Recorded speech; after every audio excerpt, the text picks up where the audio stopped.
Oke,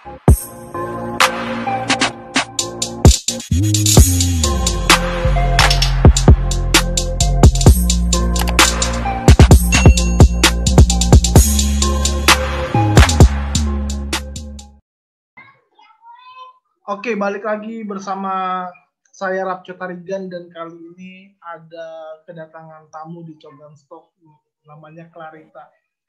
Pamu Tule kah? Aku takut salah mengeja Pamu. Iya, betul, Tule. Oke, menarik. Sebelumnya kita belum pernah kenal dan hanya kenal melalui Instagram saja. Lalu kemudian aku pengen ajak kamu ngobrol karena nampaknya kamu punya sesuatu yang bisa dibahas seperti itu. Tapi sebelum itu mungkin perkenalan dulu deh. Kamu kuliah kah atau udah lulus atau bagaimana nih, Dek? Oke, baik. Sebelumnya terima kasih ya Kak Ratko ya sudah kasih kesempatan ke aku untuk ikut bersama dalam perbincangan ini. Sebelumnya aku Clarita Tule dan sekarang statusnya udah bukan mahasiswa lagi karena sudah lulus pada tahun 2015, lulus tahun 2019 dan setelah lulus sempat ke Kediri, tapi udah balik ke NTT itu tahun 2020. Ya, tepatnya di Kupang. Kampusmu di mana, Dek? Kalau boleh tahu? Oh iya, kampus. Aku kuliah di Universitas Kristen Satya Wacana, Kak. Fakultas Teologi. Oke, Fakultas Teologi UKSW. Wow. Asal gereja, kalau boleh tahu? Asal gereja itu dari Gereja Masih Injili di Timor. Tahu Kak, Gemit? Gemit. Pernah dengar? Pernah tahu dan pendeta Kalomon menjadi ketua sinode kan di Gemit? Iya, betul. Cukup terkenal juga pendeta Kalomon Mary Kalomon di kalangan teolog di Indonesia seperti itu. Iya, betul. Pendeta Mary Kalomon merupakan pendeta yang sangat-sangat aktif dalam persoalan-persoalan yang dihadapi oleh jemaat dan masyarakat soalnya. Oke. Tadi kamu bilang kamu asal NTT, Nusa Tenggara Timur. Boleh cerita sedikit nggak sih? NTT itu punya keunikan apa aja seperti itu? Oke, baik ya Kak ya. Jadi ini ajang aku promosikan NTT ini ya. Nah, iya dong. Iya dong. Ya, kalau mau ngomong soal NTT itu hal pertama yang sangat unik dari NTT dibanding provinsi-provinsi lain ya, adalah kalau orang bilang Indonesia itu negara kepulauan, kita juga bisa katakan bahwa NTT itu provinsi kepulauan dibandingkan provinsi lainnya, yang dimana kalau provinsi kepulauan maksudnya gimana? Iya, nah kalau provinsi-provinsi yang lain kan, misalnya Jawa Tengah, yaitu sudah Jawa, seputaran Jawa semuanya bisa dicapai dengan jalan darat, ya kan? NTT itu satu provinsi, tetapi mencakup banyak pulau di dalamnya. Contohnya? Yang dimana kalau kita mau pergi dari satu pulau ke pulau yang lain, kita nggak bisa pakai darat. Kita ya ada yang mesti dengan pesawat, ada yang melalui perjalanan laut seperti itu. Itu menariknya dari NTT. Tetapi meskipun NTT itu merupakan provinsi dengan berbagai pulau yang dimilikinya, NTT itu adalah suatu tempat di mana orang-orangnya itu sangat-sangat bersatu satu dengan yang lain. Mereka sangat mempedulikan kebudayaan yang ada. Itulah kenapa ketika orang datang di NTT itu, mereka akan melihat betapa kayanya kebudayaan yang ada di NTT, baik itu melalui tarian, baik itu melalui cara mereka untuk berhubungan dengan orang lain, baik itu tentang penyambutan. Jadi bayangin aja ya Kak ya, kalau misalnya Kakak itu orang baru datang ke NTT, misalnya datang ke NTT untuk sebuah acara, ya kan? Sebelum Kakak sampai, Kakak bakalan disambut dengan oleh orang NTT itu dengan sangat-sangat meriah, dengan menunjukkan segala bentuk budaya yang mereka miliki. Selain itu, NTT juga punya banyak tempat wisata yang ya orang belum tahu, tapi kalau lihat mereka bisa jadi keajaiban dunia juga. Oke, ini menarik sih. Salah satu tempat wisata yang ada di NTT misalnya, boleh kamu sebutin? Ya udah yang paling terkenal ya aku bilang ya, biar ya kebakar lah telinganya. Iya ya. Cuma Novi aja, bukan hanya orang Indonesia, tapi seluruh dunia ke Labuan Bajo loh Kak. Iya ya. Labuan Bajo NTT. itu memang apa ya, bisa dibilang wisatanya dunia lah seperti itu. Gila, keren banget sih itu. Iya Kak. Nah Labuan Bajo itu salah satu yang baru ditemukan, belum ketemu yang lain lagi. Iya ya. Wow. Iya. Ini menarik sih. Thank you, itu informasi yang menarik nih. Lalu kemudian di tengah adanya apa keuntungan ataupun manfaat dari atau keunikan dari Nusa Tenggara Timur, tapi kemudian juga mungkin kamu bisa share tantangan hari ini yang dialami oleh teman-teman di Nusa Tenggara Timur misalnya, karena kan kamu tinggal di sana pasti tahu konteksnya seperti itu.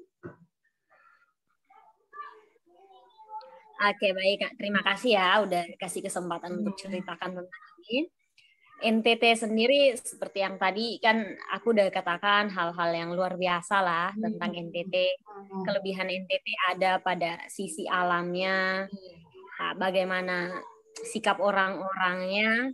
Tetapi saya nggak bisa pungkiri, kita nggak bisa pungkiri bahwa NTT itu juga memiliki begitu banyak tantangan yang perlu diperjuangkan bersama. Okay. Bukan hanya oleh orang NTT saja, tetapi bagi orang-orang yang menyadari pentingnya kemanusiaan gitu.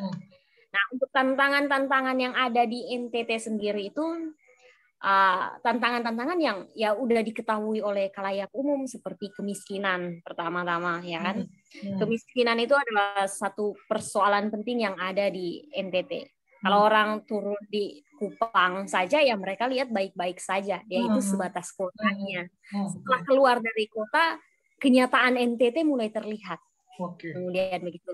Kemudian berikutnya adalah mengenai pendidikan yang tidak memadai. Sekolah di NTT itu sangat banyak, tetapi fasilitas dan kualitas pendidikannya itu masih minim. Kenapa? Bukan karena orang-orangnya tidak mampu. Bukan karena orang-orangnya tidak mampu, tetapi minimnya fasilitas, minimnya akomodasi ke tempat-tempat, banyak tempat di NTT itu membuat banyak anak-anak penerus bangsa itu kesulitan mendapatkan pendidikan yang layak. Nah, oleh karena pendidikan yang kurang layak di berbagai tempat stoknya NTT ya, dan juga kemiskinan yang merajalela di antara kehidupan orang NTT, pada akhirnya menyebabkan suatu persoalan baru Kak. Suatu persoalan baru yang ini benar-benar mengganggu kita sebagai manusia. Terutama saya ya, dengan latar belakang teologi, ini benar-benar mengganggu saya sebagai seorang yang percaya kepada Tuhan yang menciptakan manusia. Seperti itu. Persoalan baru yang muncul ini adalah persoalan perdagangan manusia. Ya, pernah dengar nggak persoalan perdagangan manusia di NTT, Kak? Human trafficking udah sering kali didengar seperti itu. Iya, betul. Nah, human trafficking ini kemudian memberikan kesan tersendiri kepada saya pada akhir, sehingga memutuskan untuk ya mencari tahulah sedikit mengenai human trafficking ini yang ada di NTT secara khusus ya. Karena nggak bisa dipungkiri bukan cuma NTT aja di Indonesia yang mengalami ini. Tapi bisa dikatakan bahwa NTT dengan, kalau kita pakai istilah corona ya, zona hitam. NTT dengan status zona hitam atas persoalan ini. Nah, seperti itu. Jadi, kenapa orang NTT? Nah, kita ketahui bahwa Indonesia ini kan banyak banget masyarakatnya, banyak banget provinsinya, banyak banget kepulauannya kan. Tapi di Indonesia sendiri ada daerah-daerah yang disebut dengan daerah tertinggal, ya kan? daerah tertinggal, daerah miskin. Nah, sehingga ini membuat mereka menjadi sasaran. Tempat-tempat itu menjadi sasaran para mafia. Saya sebutnya para mafia karena orang yang memonopoli manusia, ya kan? Oke. Nah, menjadi sasaran para mafia untuk menjadikan mereka bukan lagi seperti manusia, tetapi seperti barang yang kemudian dipasarkan. Yang kemudian dipasarkan untuk kepentingan pribadi. Nah, ini terjadi. Nah, lalu orang-orang tuh sering bilang kayak gini.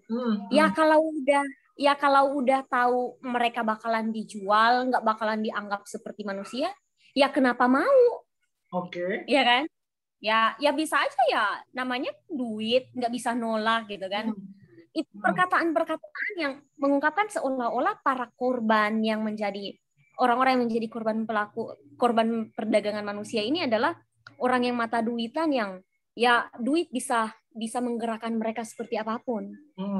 Banyak pendapat seperti itu tanpa mereka pikirkan nggak bahwa mereka tidak punya pilihan lain. Mereka tidak punya pilihan lain. Jadi kepergian mereka, posisi mereka menjadi korban itu bukan karena mereka ingin, tetapi mereka dipaksa oleh keadaan, di mana mereka kurang diperhatikan. Fasilitas yang ada untuk mereka sangat minim.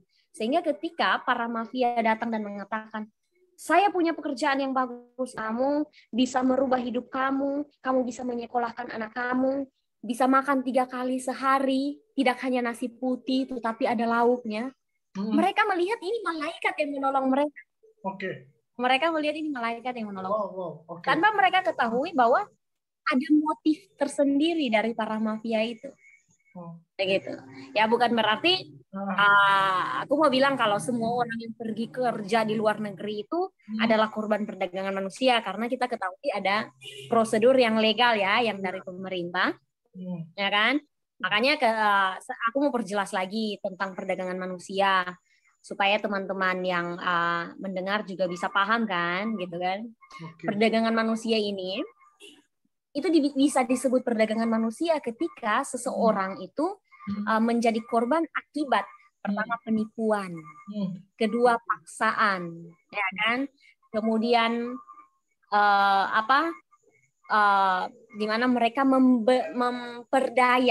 memperdaya para korban.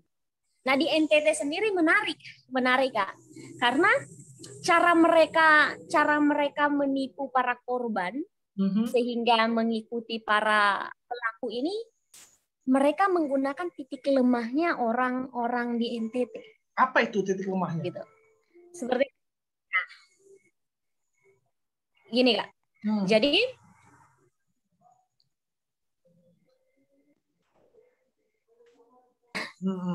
lanjut. Baik. Oke. Jadi seperti yang tadi aku katakan bahwa NTT itu terkenal dengan budaya ya. Ternyata budaya ini tadi kan kamu bilang bahwa mereka dihasut karena kelemahan. Apa kelemahan mereka sehingga mereka mau diajak seperti itu? Yang kamu lihat? Ya, keunikan dari NTT tadi aku singgung tentang budaya ya. Orang NTT itu sangat menjunjung nilai budaya, Kak. Orang NTT sangat menjunjung tinggi nilai budaya serta kehidupan rohani yang berkaitan dengan agama. Ya, harus dan para mafia masuk kepada mereka melalui 2 hal itu. Melalui 2 hal ini maksudnya bukan mereka bekerja sama dengan pendeta atau bekerja sama dengan tua adat untuk menjual mereka, bukan.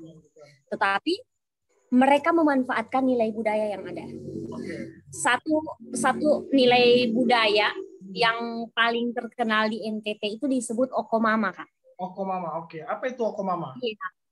Okomama itu adalah suatu keadaan di mana ketika kakak datang ke suatu tempat, kakak membawa ada kayak satu tempat, ya kan, satu tempat yang dianyam.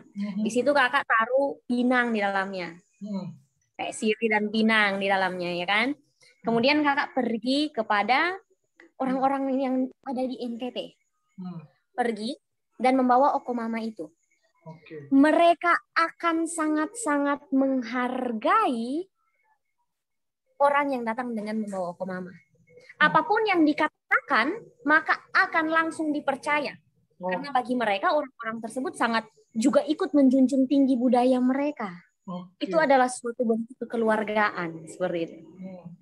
Jadi ketika para mafia datang dengan Okomama, mereka merasa tersanjung, kemudian membujuk mereka, di sana kalian akan hidup enak, majikan kalian akan sangat baik, kalian akan dilindungi. Apa yang terjadi? Ternyata mereka tidak diikuti, tidak dibawa untuk mengikuti prosedur yang legal. Pada pertengahan atau perjalanannya, identitas mereka dirubah, Kak. Ini yang aku bilang, ini perdagangan manusia ini disebut perdagangan manusia karena mereka ditipu. Kalau mereka dibawa dengan tujuan baik, mereka akan pergi dengan nama asli mereka, Kak. Identitas mereka dirubah. Dan ini menjadi pertanyaan besar untuk kita semua. Karena tidak sembarang orang bisa merubah identitas. Oke. Ya kan? Ya kan, tidak sembarang orang. Itu tentang budaya. Kemudian tentang agama. Orang-orang di NTT, mereka tidak hanya pergi ke gereja, mereka juga membentuk persekutuan doa. Di mana mereka berpikir itu akan menguatkan iman mereka. Nah, dan mereka dalam persekutuan doa, orang NTT percaya dengan yang namanya penglihatan, tentang apa yang harus mereka lakukan, apa yang menjadi masa depan mereka. Nah, masih banyak orang NTT yang percaya itu, Kak. Maka ternyata banyak para mafia yang membentuk persekutuan doa palsu.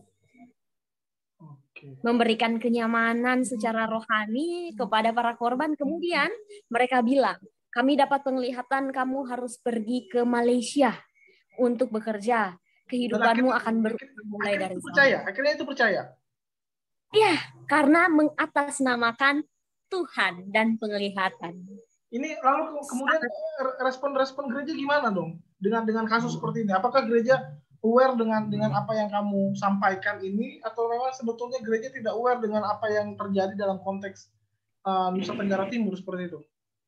Karena kan rohani seperti itu. Iya, betul.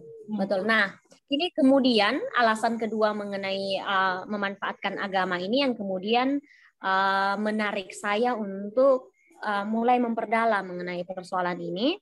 Dan ketika saya memperdalamnya pada tahun 2019 itu, Kak, saya menemukan bahwa ada satu titik di mana gereja berpikir bahwa gereja tidak bisa diam saja. Gereja tidak bisa diam saja, khususnya gereja. Tapi gereja akhirnya kan nggak ada kalau dilihat ya, tidak ada sesuatu signifikan dalam gerakan gereja untuk mengedukasi jemaat misalnya kayak gitu. Ini aku orang awam ngelihat ya. Apakah itu atau enggak kayak gitu? Ya, awalnya, Kak, aku ajukan penelitian ke Gemit secara khusus. Karena di NTT itu gereja besar yang mendominasi sampai ke pelosok itu kan Gemit kan? Betul. Karena aku juga punya pemikiran yang sama kayak Kakak. Gereja ngapain sih? Kok tiap tahun makin banyak korban gitu kan? Makin banyak korban dan karena saja Tuhan. Karena tadi kamu bilang bahwa yang disinggung adalah soal persekutuan doa, soal religiusitas. Berarti kan itu berkaitan dengan ranah kerohanian. Kalau memang mereka para oknum memakai itu, gimana nih edukasinya gitu loh? Itu yang perlu diperhatikan kan kayak gitu. Iya. Nah, ini yang mau aku jelasin nih dari hasil penelitianku. Kemudian, ketika aku melakukan penelitian, aku menemukan ada satu sikap yang kemudian diambil oleh gereja, di mana mereka membentuk satu unit khusus, untuk supaya bisa menangani ini. Dan dalam unit itu nanti ada beberapa hal yang mereka lakukan, yang akan saya katakan juga. Unit itu disebut unit pembantu pelayanan tanggap bencana alam dan kemanusiaan. Bencana alam udahlah ya, tahu bencana alam. bencana kemanusiaan itu mencakup HIV, HIV/AIDS, dan yang kita singgung sekarang ini, yaitu tentang perdagangan manusia. Nah, tapi kan unit itu kayaknya bakalan luas kan cakupannya, udah alam, HIV, perdagangan. Gimana bisa fokus ya kan? Gimana caranya bisa fokus? Kemudian dari unit ini mereka membentuk satu tempat yang entah kakak udah pernah dengar atau belum, tapi di Kupang sini udah banyak yang tahu namanya Rumah Harapan. Ya, ada harapan bagi mereka yang menjadi korban human trafficking. Kalau namanya Rumah Harapan pasti dong kita berpikir ada harapan. Tapi gimana nih? Iya, betul. Nah, Rumah Harapan ini kemudian diisi oleh orang-orang yang ahli pada bidangnya. Ada bagian teologi, ada bagian psikologi, ada bagian hukum, dan juga bekerja sama dengan lembaga-lembaga sosial untuk kemudian mereka kemudian bisa terjun langsung ke tempat-tempat yang rawan atau tempat-tempat yang ketika dicari datanya memiliki kemungkinan bakalan masuknya ini para mafia ini gini Kak. Nah, mereka ada di Rumah Harapan tuh ada pegawainya, tetapi juga ada yang namanya relawan. Relawan-relawan di mana kebanyakan itu ada dari mahasiswa luar, tetapi banyak juga dari mahasiswa teologi di Kupang sini. Gitu. Mereka akan mencari data, kemudian dengan para pegawai, para pakar, dan para relawan ini didampingi oleh Gemit sendiri akan seperti yang tadi kakak bilang melakukan edukasi, melakukan edukasi kepada masyarakat. Tapi gimana ya? Jemaat Gemit itu banyak, gereja Gemit aja banyak di NTT. Gimana caranya sebuah unit isinya segelincir orang bisa untuk langsung ke semuanya kan itu butuh sesuatu yang kayaknya susah sih. Iya, kemudian itu menjadi perjuangan. Karena akan menjadi bukan tumpang tindih, menjadi kesulitan karena terlalu banyak aspek. Ada aspek teologisnya, banyak anak hukumnya dan apa segala macam. Mendingan difokuskan apa yang mau dicapai oleh gereja misalnya mau mengedukasi jemaat karena jalurnya itu ya bidang teologi aja, karena secara hukum kayaknya harus berkoordinasi dengan pemerintah pada akhirnya kan gitu. Iya. Gitu. Oke. Nah, tadi aku bilang pegawai-pegawai yang ada masuk dalam situ kan, Kak. Nah, mereka melakukan edukasi itu dengan berbagai tahapan. Karena mereka sadar mereka yang segelintir orang nggak bisa langsung pergi ke jemaat dalam taraf teologi, mereka kemudian memulai langkahnya melalui para pendeta. Para pendeta itu yang akan ada di lapangan, berhubungan langsung dengan jemaat, berhubungan langsung dengan para korban, atau orang-orang yang kemungkinan menjadi korban. Kemudian dilakukan lokakarya, dilakukan sosialisasi, dilakukan pembelajaran mengenai bagaimana mengenal human trafficking dan bagaimana mencegah itu terjadi kepada para pendeta, sehingga mereka mampu untuk memperhatikan jemaatnya secara baik. Mereka mampu memperhatikan jemaatnya secara baik. Nah, selain kepada para pendeta, mereka juga melakukannya karena kan kalau yang udah terlanjur jadi pendeta kan ya diberikan undangan, pendeta datang, diberikan sosialisasi kan. Nah, kemudian edukasi mengenai perdagangan manusia ini menjadi suatu kewajiban. Kenapa aku bilang kewajiban? Karena ini dimasukkan dalam sebuah program untuk para calon pendeta. Para calon pendeta. Jadi untuk para vikaris kan, dalam masa vikaris tentunya apapun yang dikatakan oleh sinode, apapun yang menjadi aturan bakalan ngikut biar bisa ditabiskan jadi pendeta kan. Ya kayak gitulah. Ini menarik. Nah, nah dalam tahap itu pada masa-masa vikariat, masa-masa para calon pendeta melakukan masa vikarisnya, ada waktu-waktu tertentu di mana mereka akan dikumpulkan di satu tempat untuk diberikan pelatihan mengenai berbagai bentuk pelayanan. Tetapi ada satu waktu khusus yang diberikan untuk menjelaskan tentang perdagangan manusia, diberikan edukasi tentang perdagangan manusia, dan bagaimana mereka menghadapi jemaat yang bisa rawan lah menjadi. Nah, itu kemudian menjadi. Clarita, ini menarik karena kamu bahas soal perdagangan manusia, lalu kita sedikit aku share screen soal data dari ini Fox NTT Kupang Fox NTT, lalu kemudian dituliskan di sini angka kematian tenaga kerja Indonesia asal NTT di luar negeri kian mencemaskan. Dari Januari 2015 sampai Februari 2018 itu jumlah TKI yang meninggal di luar negeri itu sebanyak 147 orang. Ini bayangkan, ini nyawa semua loh. Lalu kemudian datanya kemudian kita lihat ada laki-laki 9 orang, ada laki-laki 19 orang, ada perempuan 9 orang. Ini tahun 2018, Clarita. Kira-kira Iya. 2021 bagaimana tentang ini gitu loh. Karena kita tahu bahwa tadi yang kamu jelaskan, wow, aku nggak habis pikir karena tadi yang kamu sebutkan di awal, NTT itu adalah negerinya wisata, tapi kemudian kenapa rakyatnya miskin? Dan itu akan menjadi pertanyaan lebih lanjut, dan itu akan menjadi bedahan lebih lanjut, dan itu akhirnya menjadikan orang melakukan perdagangan manusia seperti itu. Nah, menurut kamu kenapa NTT itu menjadi negerinya wisata, tapi kemudian kenapa dia menjadi wilayah termiskin seperti itu? Oke. Baik, terima kasih ya, Kak. Nah, mengenai data-data itu memang benar, data-datanya sebanyak itu, dan itu benar-benar sangat miris ya. Sangat miris, apalagi saya sebagai orang NTT, wow, keberadaan manusia tidak lagi dianggap sebagai manusia kan.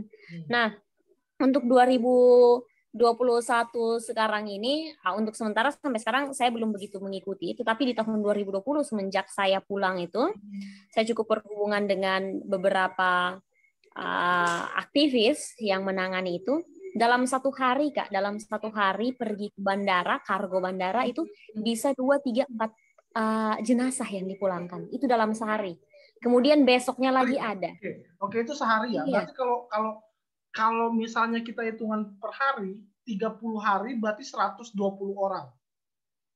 Iya. Oke. Iya, tapi memang nggak setiap hari dipulangkannya, bisa seminggu berapa kali. Tetapi setiap kali dipulangkan tuh nggak pernah bilang cuma 1 jenazah saja.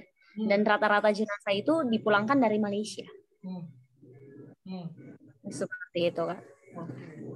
Nah, kemudian mengenai kenapa sih NTT itu daerah wisata tapi rakyat-rakyatnya miskin, ya kan?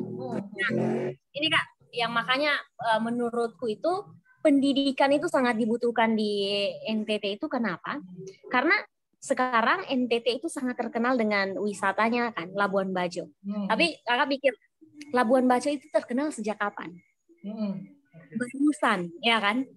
Artinya orang NTT tahu ada begitu banyak tempat yang begitu indah.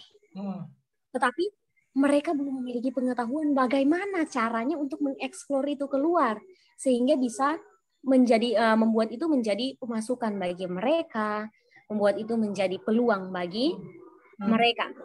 Jadi bukan hanya tentang Labuan Bajo, bahkan salah satu tempat yang luar biasa, Kak, ada satu pantai di NTT itu dia sepaket dengan padang pasir.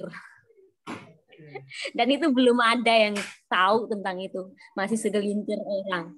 Nah, itulah yang terjadi. Itulah yang terjadi sehingga masih sangat kurang. Dan kenapa dominan yang miskin, dominan yang tertinggal, ini akomodasi, alokasi untuk pergi ke tempat-tempat terpencil itu masih sangat susah. Ada tempat-tempat tertentu yang bahkan kalau musim hujan itu bagaikan keajaiban untuk bisa sampai pada tempat itu. Oke. Salah satu tempat yang terkenal sulit untuk dituju itu namanya Amphoang. Itu kalau bisnya lewat saja, bisnya bisa kayak gini. Oke. Dan nah itu menjadi PR besar, bagaimana pembangunan infrastruktur di NTT itu perlu untuk dibagusin, lakukan secara adil, secara menyeluruh gitu, biar mereka terjamah. Karena dengan keadaan seperti itu, minim juga orang yang mau pergi melayani mereka. Minim juga orang tenaga pendidik yang mau pergi melayani mereka. Oke. Begitu. Clarita ini menarik karena akhirnya kamu menyinggung soal peranan infrastruktur. Lalu kemudian bagaimana gereja dalam hal ini bersinergi dengan pemerintah? Kalau urusan infrastruktur berarti kan bicara soal pemerintah seperti itu. Apakah kemudian gereja jarang nih berkoordinasi dengan pemerintah seperti itu?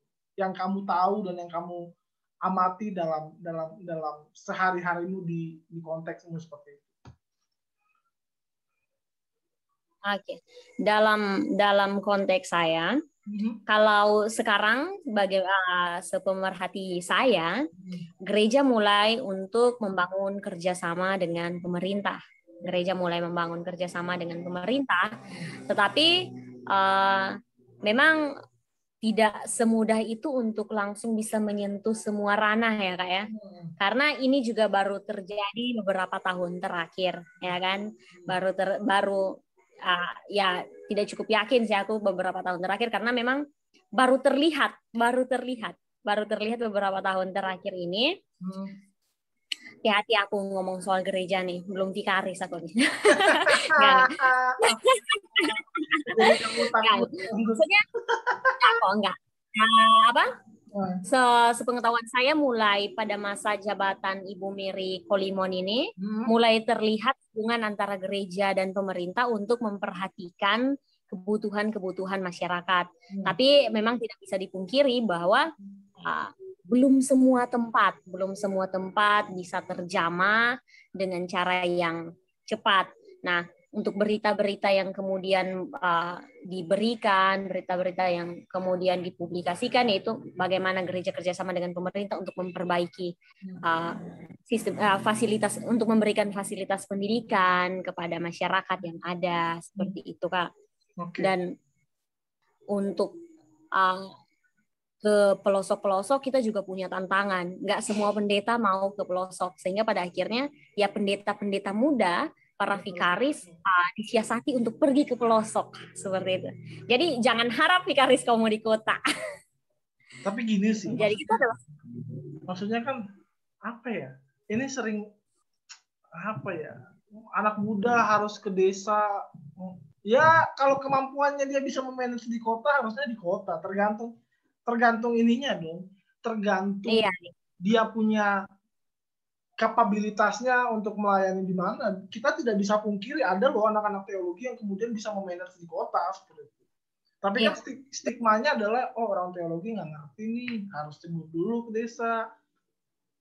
Ya kalau ada jaminan oke. Tapi kalau nggak ada jaminan, tiba-tiba mati di tengah jalan, kecemplung kayak gitu. Apakah kemudian gereja mau menampung? Bukan menampung, mengganti. Bukan mengganti, apa bahasanya ini? Menjamin. Kayak gitu.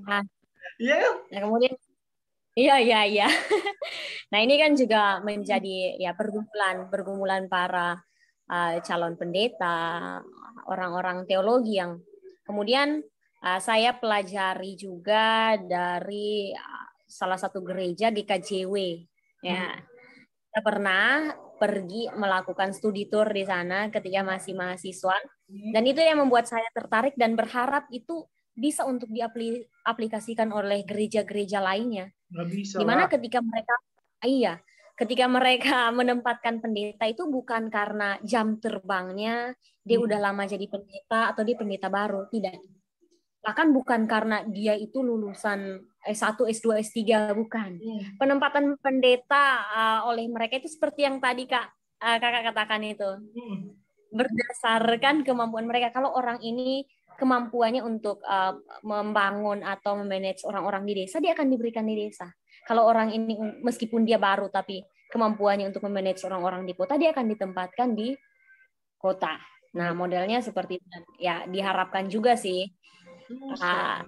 Karena dengan itu kan orang-orang bisa berpelayanan pada porsinya juga kan. Susah karena stigmanya adalah orang yang baru lulus misalnya dianggap nggak bisa apa-apa.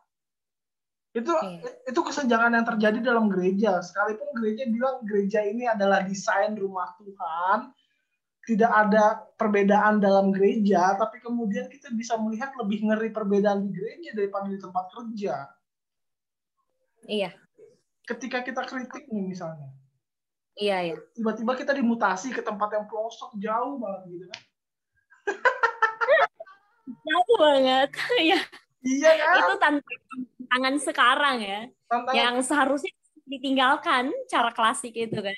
Itu cara klasik kan. Akhirnya gini, orang tidak lagi berani untuk memberikan pandangan kritisnya terhadap program-program sinode misalnya.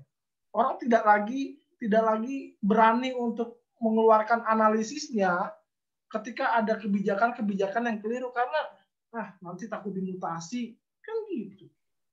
Iya. Dan ya semangat lah ya yang mau jadi pendeta lah. Tahu aku nih. Mesti bergumul passionku di mana. Ya. Karena nggak mungkin kita melayani tanpa passion kan. Kalau ada kesempatan jadi guru, ambil jadi guru lah. Soalnya aku secara pribadi tempat aku melayani itu harus benar-benar sesuai passion. Biar aku kerja bukan karena mau digaji, tapi karena aku harus mengerjakan itu gitu kan. Iya, makanya itu. Tapi kan ya kalau memang ada bakatmu guru ya kenapa nggak coba guru aja gitu loh. Kayak gitu. Oke. Clarita, ini thank you banget udah ngobrol sama aku. Kita udah ngobrol 45 menit lebih dan wow. Ini informasi yang menarik dan semoga orang yang mendengar ini bisa aware terhadap human trafficking seperti itu, perdagangan manusia dan gereja juga karena bosan diskusinya soal alam lagi, teologi, soal apa ya? Karena teologi ini ilmu abstrak nggak jelas juga sih. Oke, Clarita, aku stop recording dulu. Oke.